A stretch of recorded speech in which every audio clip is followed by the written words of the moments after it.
السلام علیکم ورحمۃ اللہ وبرکاتہ۔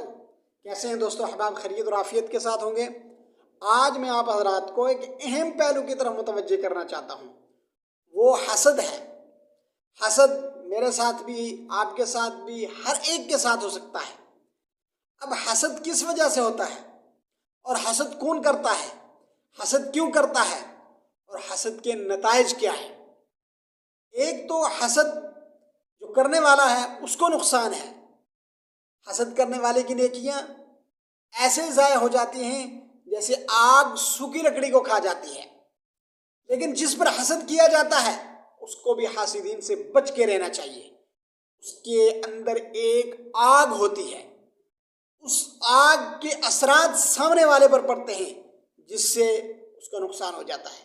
اس لیے حسد کرنے والا، جس پر حسد کیا جا رہا، دونوں بچے اور چینل کو ضرور سبسکرائب کریں۔